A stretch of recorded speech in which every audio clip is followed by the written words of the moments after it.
Greetings! In the name of His Imperial Majesty Emperor Haile Selassie I. Imagine refusing a collaboration that could change your life forever and not flinching. Everybody knows how the industry works. You can't stand alone. In an industry built on features, collaborations, and connections, Capleton chose principle over popularity. While other artists were jumping on any hot riddim or viral feature, Capleton was turning people down. Sometimes big names, sometimes powerful names.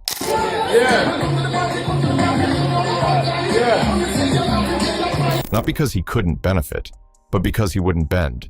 Capleton was very principled and as such wouldn't compromise, regardless of who you are or your position in the industry.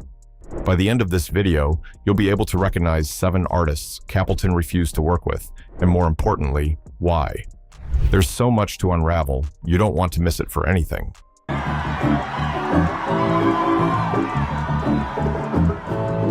This is about belief systems, boundaries, and artistic integrity. Some refusals were quiet and unnoticed, while some caused tension and shook the reggae and dancehall scene.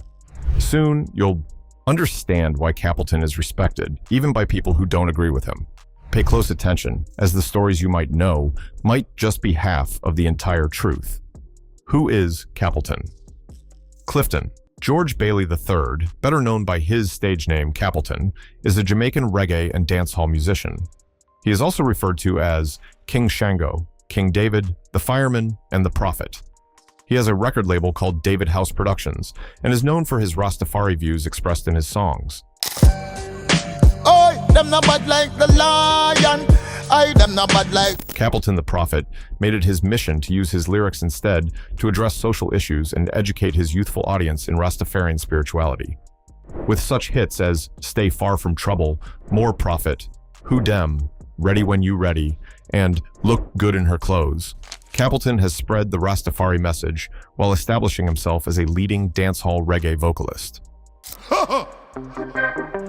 Equal rights and justice for all. Dancehall, also known as ragamuffin, is an offshoot of reggae music that originated in Jamaica in the 1980s. It features a DJ, also called a sing-jay, who both sings and raps often off-color or slack lyrics.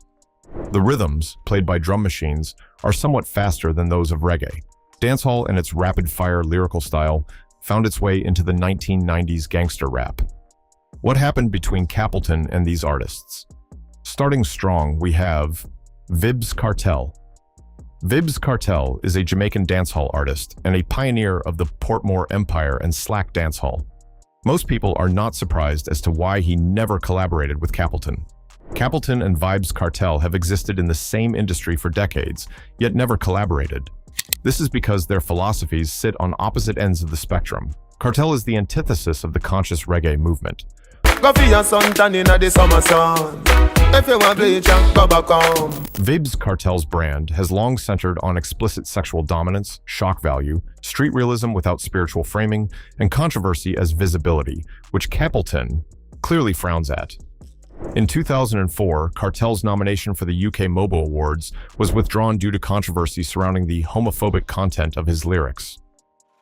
6 years later, he endorsed the Reggae Compassionate Act, a petition organized by the Peter Tatchell Foundation and LGBT advocacy groups to oppose homophobia in music.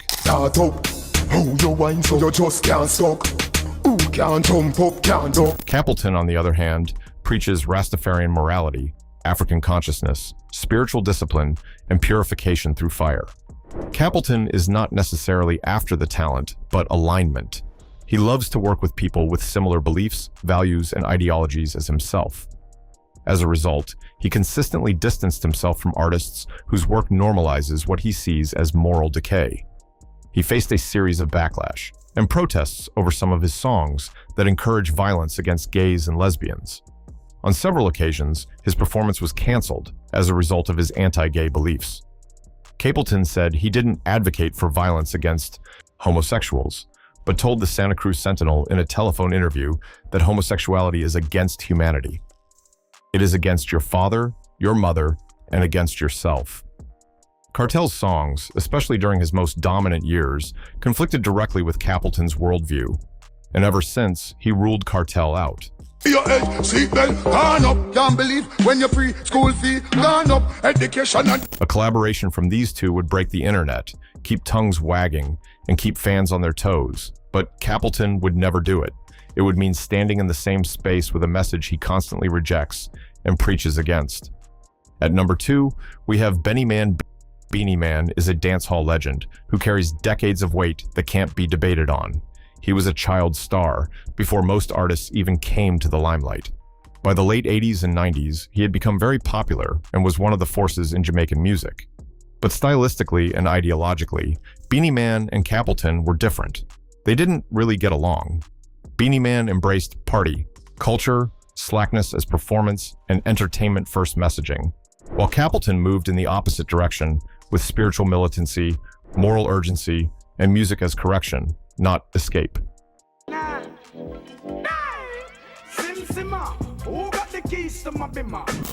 During the 90s, when dancehall slackness dominated airwaves, Capleton openly rejected the direction many mainstream artists were taking, including Beanie Man's lane. It wasn't personal beef, it was a cultural refusal. Capleton believed dancehall was losing its responsibility. Collaborating with artists who embodied that shift would have contradicted everything he was preaching, so he stayed away. You want the cheese sticks? Call it. You want the remix? Call it. From the other day, don't even stop from play.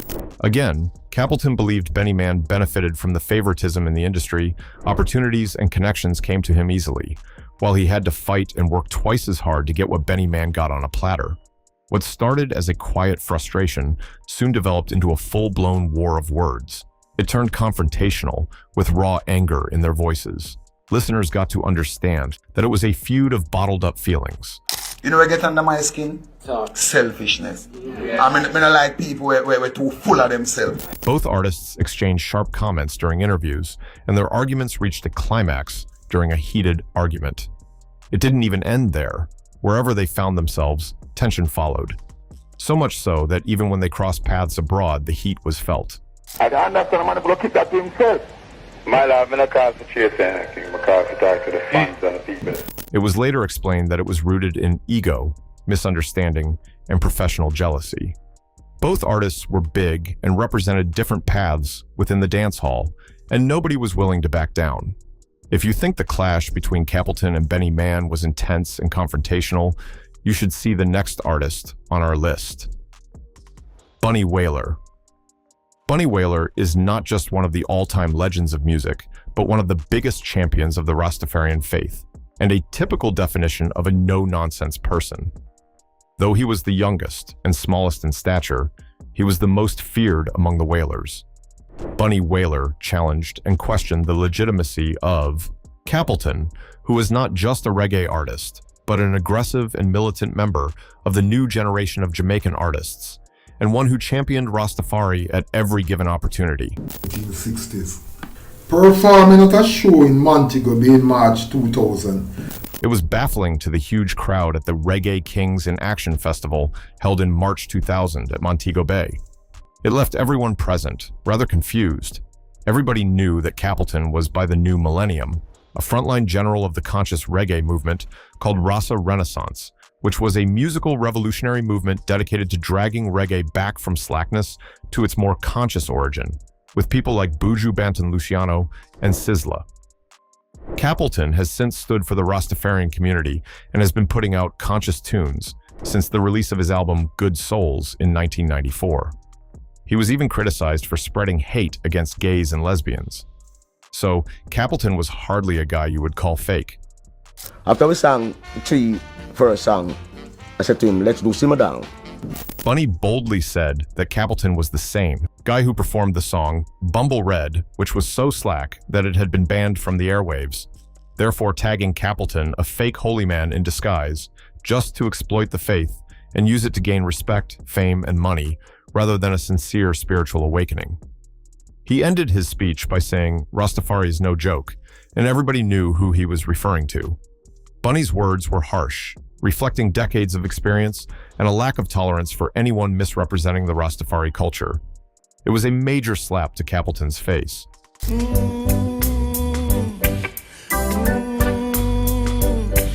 Many people called out Bunny Willer for accessing Capleton in such a public place, tagging it as unnecessary.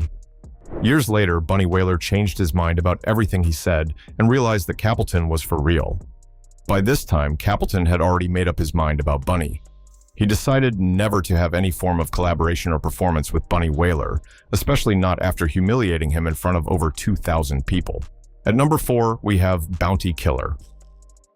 I'm sure you were expecting to see this name because it's evident that there are a few collaborations between them, even though they have totally different beliefs. Bounty was one to dominate the reggae scene with aggressive lyrics and a style that emphasized raw power, street life, and lyrical warfare. Gosso, see there. Had the badness, see there. Gosso, see there. Capleton and Bounty Killer were contemporaries during the same time in the dance hall, and it was quite competitive.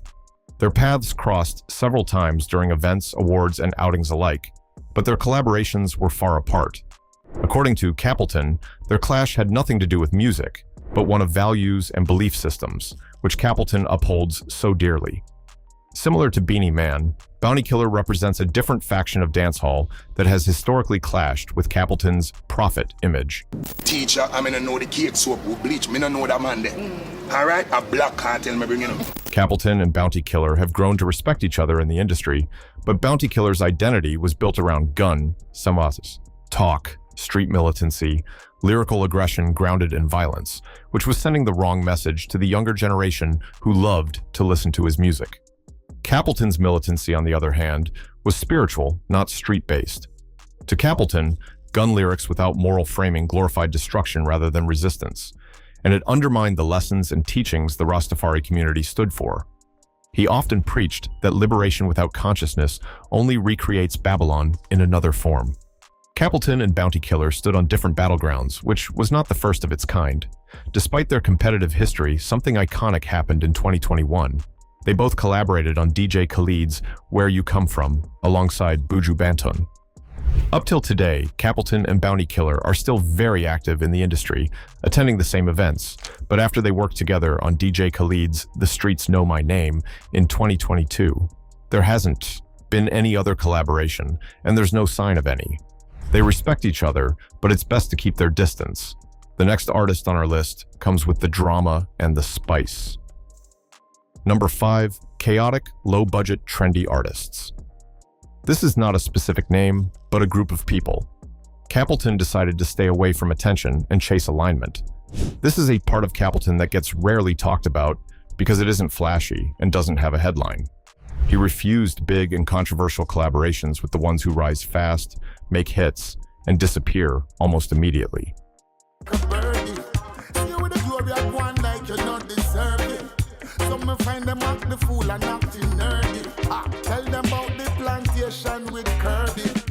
Even when these artists were doing very well in the industry, and collaborating with them could have made him look current and probably brought more collaborations for him, Capleton stayed away. He understood something most artists learn too late, which was the fact that relevance fades, but principles echo.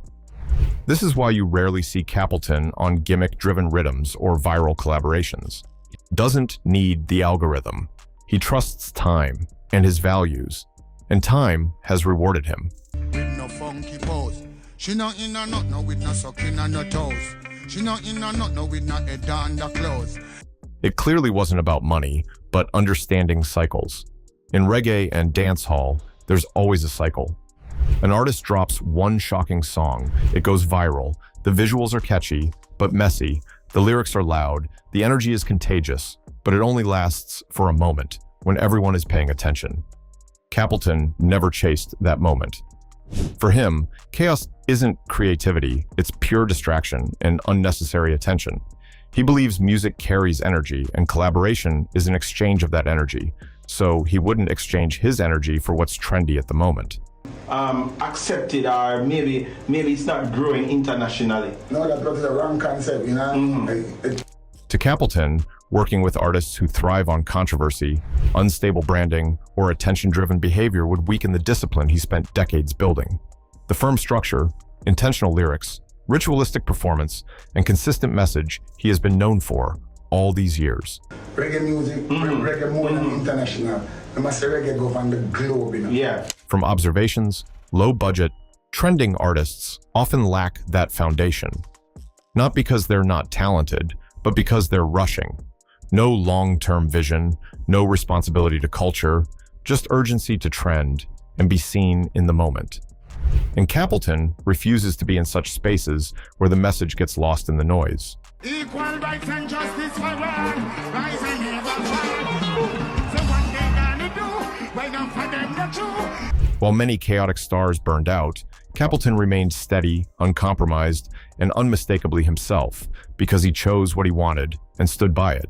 Because to Capleton, being quiet is better than being confused and hopping on every trend. Number 6, Ninja Man.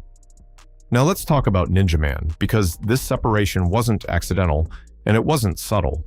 From the moment Ninja Man stepped into the spotlight, he made it known that he came to stand out, not to blend in. He was loud and sharp.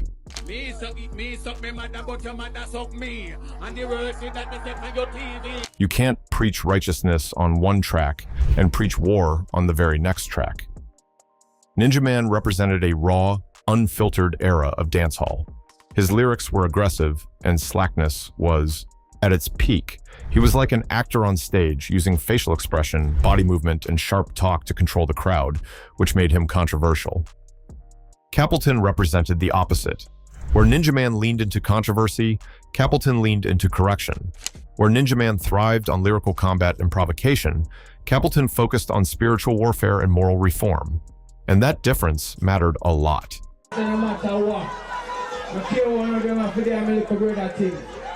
Capleton never collaborated with Ninja Man, not because of a personal vendetta, but because their messages fundamentally clashed. Ninja Man's style was rooted in confrontation for dominance, sound system culture, verbal warfare, and street credibility. Capleton's fire was never about ego. It was about upliftment, African consciousness, and Rastafari discipline. While Ninja Man used shock to command attention, Capleton used conviction to command respect. At a time when hardcore slackness was dominating dancehall, Capleton openly resisted that direction. He believed that music, without responsibility, could damage culture, especially when consumed by young listeners. Collaborating with artists who embodied that energy would have undermined everything he stood for.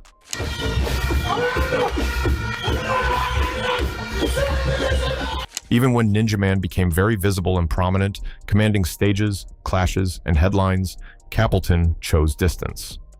Silence, in this case, was a statement. And that silence spoke louder than anything he ever said. Capleton wasn't trying to erase dancehall's rawness. He was trying to redirect its power. To him, fire wasn't meant to destroy indiscriminately, it was meant to purify. Capleton said their issues had nothing to do with music, but were about behavior. To him, Ninja Man enjoyed creating conflict and controversies, either through his words or actions. That's why these two never crossed paths in the industry. In the mid-90s. Hold on, when you say that, I'm going to hit a point to you. I don't care whether you believe me or not, you know. Their lanes existed side by side, but they were heading in different directions. Ninja Man embodied the untamed energy of dancehall's edge, while Capleton embodied the discipline of conscious resistance. When two different personalities like this meet, most of the time, the tension is unavoidable. Capleton is proof that most times the strongest refusal isn't a diss track, it's simply choosing not to share a stage. And on number 7, we have Rexton Rawson, Fernando Gordon. Not every giant walks in the same direction. Rexton Rawson, Fernando Gordon, and Capleton are typical examples. Known to the world as Shabba Ranks, he was once the most powerful voice in dancehall. He had global hits, international awards, and major label backing. Shabba didn't just cross over, he dominated. And yet, Capleton never aligned himself with him. Not because Shabba lacked influence, but because influence alone was never enough for Capleton. I know a girl, if I love it, looking for you, walk up on the right man. Or love it, hunt for you, walk up on the right man. Shabba Ranks' rise to fame represented a version of dancehall that leaned heavily into commercial dominance, lyrical aggression, and global appeal. His music was commanding, unapologetic, and designed to conquer markets far beyond Jamaica. Capleton saw something different. While Shabba was proving that dancehall could rule the world, Capleton was asking a quieter but heavier question, which was, at what cost?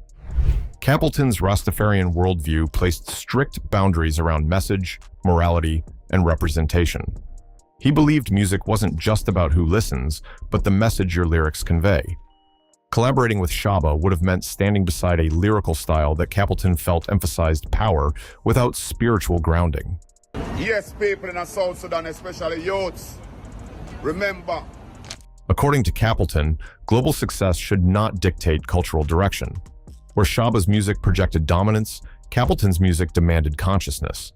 Where Shaba embraced industry machinery, Capleton stayed suspicious of it, and that choice mattered. At a time when aligning with Shaba could have unlocked massive international doors, Capleton chose restraint, silence, and separation. Because for Capleton, collaboration is endorsement, and endorsement is agreement. He wasn't interested in borrowing power if it meant compromising purpose. Ting-a-ling-a-ling, band silent swing, DJ ears stuck up in the beer bomb riddim, ting-a-ling-a-ling. As a result, these two giants never shared a track, and they never blended messages. Shaba ranks proved dancehall could conquer the world, while Capleton insisted it must answer to its soul first. Hence, this tension between dominance and discipline explains why this collaboration never happened. Most times, the most important decisions in music never get recorded. Capleton is consistent and stands for one thing. In an industry full of reinvention, young conscious artists still model themselves after him. This isn't really about who Capleton refused, but about the stance he took, his mission, and the decisions he made in a culture where access is everything. Do you think that if Capleton had said yes, he would still be known as Capleton? If your questions got answers in this video, drop a like, and if you respect artists who stand their ground, subscribe to the channel to see the next update.